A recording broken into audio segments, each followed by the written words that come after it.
उन्नाव की सफीपुर विधानसभा के दिल में क्या है? सफीपुर विधानसभा सीट से कौन मारेगा बाजी? कितना उम्मीदों पर खरे उतरे विधायक? सफीपुर विधानसभा सीट पर सबकी निगाह। सफीपुर से भाजपा के बम्बा लाल है विधायक। किसके सिर सजेगा 2022 का ताज?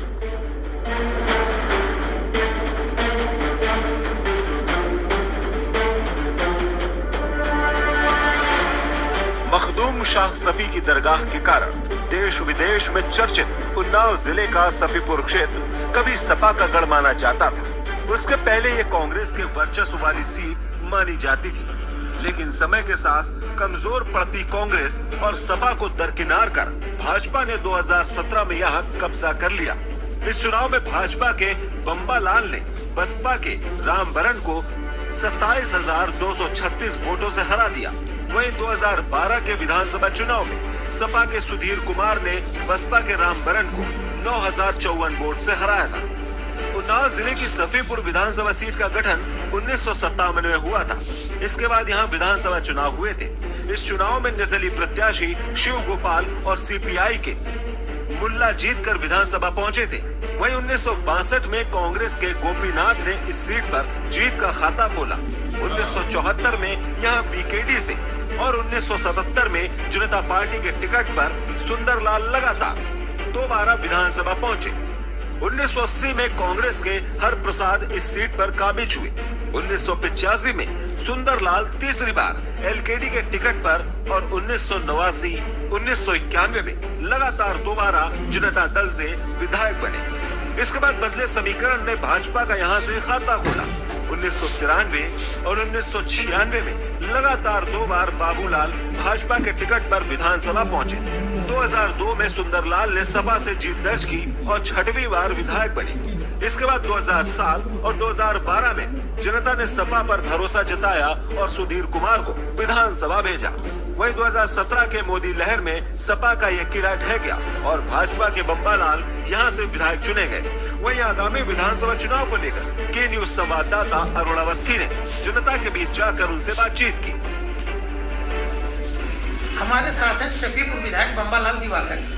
हम इनसे जानेंगे 5 वर्ष के कार्यकाल में कितना विकास कार्य क्षेत्र में कराया है और आगे की कौन सी इनकी योजना है और कौन से ऐसे विकास कार्य हैं जो इनसे छूटे हैं।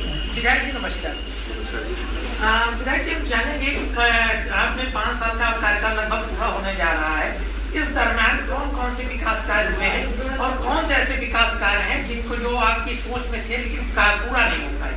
जैसे कि आप जानते हैं कि मोदी जी की सरकार जिसको विकास के कामों के लिए जाना जाता है, इस सरकार के माध्यम से हमारे योगी आदित्यनाथ जी के नेतृत्व में पूरे विधानसभा क्षेत्र में सड़कों का जाल प्रॉपर तरीके से बिछाने का काम हमारी सरकार ने किया है। उसके साथ साथ सफीपुर में गुलजरी में एक बड़ा सा स्टेडियम जिसकी लागत तकरीबन 7 करोड़ रुपया काम चल रहा है। अग्निशमन केंद्र जिसके लिए हमारे यहाँ लोग सफीपुर में अग्निशमन केंद्र नहीं था।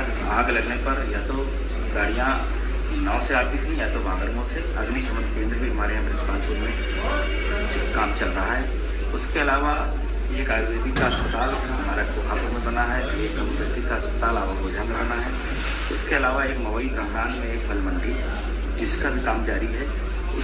और कई ऐसे काम हैं जो सरकार की तरफ से किए गए। खाली एक डिग्री कॉलेज मैं चाहता था कि यहाँ हमारे क्षेत्र में आ जाए। इसके लिए मैंने प्रयास भी किया, लेकिन मैं आश्वस्त हूँ कि आने वाले समय में हमारी सरकार के द्वारा सफीपुर के अंदर एक महाविद्यालय बनेगा। मैं ये आपको आश्वस्त करना चाहता हूँ। उसके अलावा आपने भी देखा कि सफीपुर के क्षेत्र में तमाम ऐसी चीज़ें हैं। स्कूलों को कायाकल्प करने का काम, छोटे छोटे मजरों तक की सड़कों को पहुँचाने का काम, यहाँ तक कि 250 की आबादी 2011 की जनगणना जिन गाँव की थी वहाँ तक भी हम लोगों ने सड़कों को पहुँचाने का काम इसी सत्र में किया है। देखिए, जहाँ तक विकास की बात है, विकास से कभी कोई संतुष्ट नहीं हो सकता। एक तरफ सड़कें बनती हैं, दूसरी तरफ सड़कें टूट जाती हैं। लेकिन जो हालात थे क्षेत्र के पिछले 10 सालों में, 15 सालों में, विधायक जी ने उनको प्रयास किया बनवाने का। ऐसा नहीं है कि नहीं प्रयास किया, क्योंकि हम पढ़े लिखे लोग हैं। हम उनके विधानसभा की कार्यवाही में भी जानते थे, तमाम याचिकाएं दाखिल की। तमाम यहाँ का प्रमुख मुद्दा राजकीय डिग्री कॉलेज का था। इस मामले में लंबे अरसे से बात चल रही थी, तमाम प्रयास किए गए। विधायक जी ने भी प्रयास किया। कुछ कारण ऐसे थे, प्रबंध तंत्र जो मैनेजमेंट के स्कूल हैं वो हावी रहते थे, शासन से पत्र आते थे, ये पत्र मतलब यहाँ पे स्कूल चल रहे हैं, जांच होती थी, वहाँ पैरवी, विधायक जी पैरवी कर रहे थे, राजकीय महाविद्यालय नहीं किया। बीच में मंत्री मोहसिन रजा जी ने भी प्रयास किया कि हाँ महाविद्यालय खुल जाए, लेकिन महाविद्यालय नहीं खुल पाया। ये प्रमुख समस्या इस क्षेत्र की है। एक राजकीय महाविद्यालय की प्रबल आवश्यकता है। तमाम सरकारें आई, सबने वादा किया। विमल विश्वकर्मा। विमल जी, आपके विधायक बम्बालाल जी के कामों को कैसे देखते हैं, उनके विकास कार्य को कैसे देखते हैं, और क्या मानते हैं कि जो 2022 का रण है उसमें क्या होने वाला है? ये देखिए, विधायक जी हर कार्यकर्ताओं को अपने प्रेरित में रखते हैं। जितने टाइम कोई सूचना मिलती है तुरंत जाते हैं, तो उसके जन के साथ में कार्यकर्ताओं के साथ ही चुनाव लड़ेंगे। सरकार की अगर उपलब्धियां गिनाई जाए तो हमको लगता है हमें सुबह से शाम तक टाइम चाहिए। सुबह से शाम लग जाएगी बैठ के बताने में, इतनी उपलब्धियां हैं। और विधायक जी के कार्यों की अगर बात की जाए और स्वभाव की बात की जाए तो उसमें भी कम से कम नहीं तो 3-4 घंटे समय दीजिए तो हम समझा पाएंगे, मगर डिबेट में 2-4-5 मिनट का टाइम मिलता है, उसमें क्या बता पाए हम। तो उपलब्धियों की बात रही हमारी विधानसभा में, जिस कटरी में हम जाते थे, इतना पानी, मैं खुद क्रिकेट खेलने वाला क्रिकेटर हूँ, कटरी ग्राउंड में जाता था, रैया में जाता था, ऑलरेडी मतलब नाइट टूर्नामेंट, डे टूर्नामेंट सब खेलता था। तो इतने बड़े गड्ढे, और वहाँ पर चौमुखी विकास, एक सड़क से दूसरी सड़क, कटरी में एक से मतलब सड़कें अगर हम गिरवाएं तब भी टाइम लगेगा। स्टेडियम का निर्माण गुरदरी ग्राम सभा जो है और गुबैल पुलिया के पास बहुत भारी स्टेडियम का निर्माण हो रहा है, जो इस विधानसभा के लड़के क्रिकेट खेल सके, फुटबॉल खेल सके, वॉलीबॉल खेल सके। बहुत कार्य किया इन्होंने। अपने विधायक थे, आज तरक्की कभी झांकने नहीं लगाए, चकमक चले जा रहे, किसी पहचानते नहीं, नमस्ते करो तो पहचानते नहीं। इन्होंने जब से आए हैं बम्बालाल जी, बहुत काम किया इन्होंने जनता के लिए। कोई भी कार्य हो चले जाइए, आप तुरंत साथ चल देते हैं। क्षेत्र में हर तरीके का विकास हुआ है, चाहे वो सड़क का ले लीजिए, चाहे माइनर सफाई ले लीजिए, और 24 घंटे एक तो उपलब्ध है। दूसरे विधायक जो भी आज तक बने हैं उनको ढूंढना पड़ा है, इनको ढूंढने की जरूरत नहीं पड़ी है। जिन्होंने अपना आवास यहाँ पर बनाया, हर वक्त जनता इनसे संपर्क कर सकती है। दूसरे विधायकों के पर्सनल नंबर तक किसी के पास नहीं, इनका नंबर क्षेत्र में हर व्यक्ति के पास बटा हुआ है। हजारों मोतियाबिंद के ऑपरेशन कराए, अन्य बहुत से कार्य इनके हैं जो शायद कोई दूसरा बन के विधायक कर सके। कराया जो ग्राम सड़कें बनवाई, 250 की आबादी के जो गांव थे वहाँ रोड आज है, जाने के लिए मिलने में सुलभ है। विधायक जी सरल स्वभाव के व्यक्ति हैं, आसानी से लोग मिल सकते हैं, तो विधानसभा में आवाज बनाकर रह रहे हैं। यहाँ पे जो भी उन्होंने पहली बार तो काम ही नहीं किए, उन्होंने जमीन कब्जाई, उनके लोगों के ऊपर मुकदमा लिखे गए, अभी भी वो उसी पर चल रहे हैं। राष्ट्रीयवाद का वो लोग बड़ा अपने आप को मानते हैं, लेकिन जब कोई ऐसा कार्यक्रम होता है तो भाजपा का झंडा ऊपर लगाते हैं और तिरंगा को नीचे लगा देते हैं। वो बहुत परेशान है गाँव में, लोग अपने गाँव में रात भर। हम ये देख रहे हैं कि जुलाई 2017 में सरकार बनने के बाद ये यहाँ से 5 किलोमीटर दूर, 5 से 7 किलोमीटर दूर एक प्राइमरी विद्यालय गोद लेते हैं, निहालपुर प्राथमिक विद्यालय, और विद्यालय में ना इनके निधि के नाम पर, ना ये सरकार से कुछ भी नहीं कराया है। एक पंखा तक इन्होंने अपने नाम से नहीं लगवाया है। विद्यालय और सरकारी व्यवस्थाओं को शिक्षाकरण का ये हाल है, इतना बुरा कर रखा है। वहीं से निकलते हैं, अग्निशमन केंद्र ये बताते हैं कि इन्होंने प्रस्तावित कराया है, उसका निर्माण ऐसे ही रुका पड़ा हुआ है। ये रसूलाबाद रोड हमारा देख लीजिए, विकास के लिए मुंह बाएं खड़ा है। गड्ढे हैं कि आदमी की मोटरसाइकिल से कूद जाए। परियर रोड देख ले, और यहाँ पे गुलाब बिल्डिंग रोड है, वो जाके आप देख लीजिए कि आप खुद गिर पड़ेंगे। वो माननीय सांसद पूर्व अनु टंडन जी के कार्यकाल का बना हुआ है, उसके बाद से कभी आज तक उन्होंने कभी कुछ देखा ही नहीं। गाँव के पहले से करीब 10 से 15 हजार लोगों का मोतियाबिंद का ऑपरेशन फ्री अपने पास से कराया गया।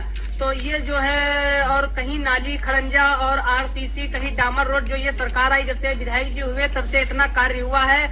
अभी तक किसान के खेतों में पानी तक नहीं पहुंच रहा था, लेकिन जब से हमारे माननीय विधायक जी यहाँ से विधायक हुए तब से जो है खेत में बढ़िया जो है पानी पहुंच रहा है, नाले नालों की सफाई हो रही है। तो मान के चलिए हमारे विधायक इतने सरल स्वभाव के हैं कि आप किसी भी टाइम उनको कॉल करिए, अगर वो किसी कारणवश फोन नहीं उठा पा रहे हैं तो वो आपको कॉल बैक करेंगे। कभी आपने सोचा है कि कोई विधायक आपको फोन करेगा? उसके बाद ऐसे विधायक हैं कि गरीबों के बीच रहते हैं। मेरा राशन की दुकान है सरकारी सस्ते गल्ले की, वो कई बार आए हैं राशन वितरण करवाने के लिए। ऐसा विधायक आपको कभी मिलेगा नहीं। कुछ विधायक ऐसे भी हुए हैं हमारे भूतकाल में कि जो कभी दिखे ही नहीं है 5-5, 10-10 साल। गाड़ी आती थी, उनकी शीशा उतरता था, चौराहे पे शीशा चढ़ जाता था और चले जाते। बस कराया, जो ग्राम सड़कें बनवाई, 250 की आबादी के जो गांव थे वहाँ रोड आज है जाने के लिए, मिलने में सुलभ है। विधायक जी सरल स्वभाव के व्यक्ति हैं, आसानी से लोग मिल सकते हैं और विधानसभा में आवाज बनाकर रह रहे हैं।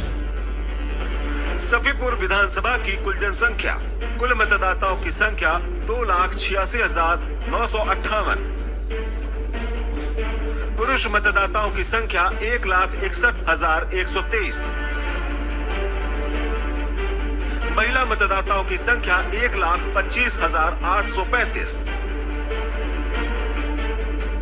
2017 सफीपुर विधानसभा चुनाव परिणाम, भाजपा के बम्बालाल ने दर्ज की जीत। बम्बालाल को मिले 84,068 वोट।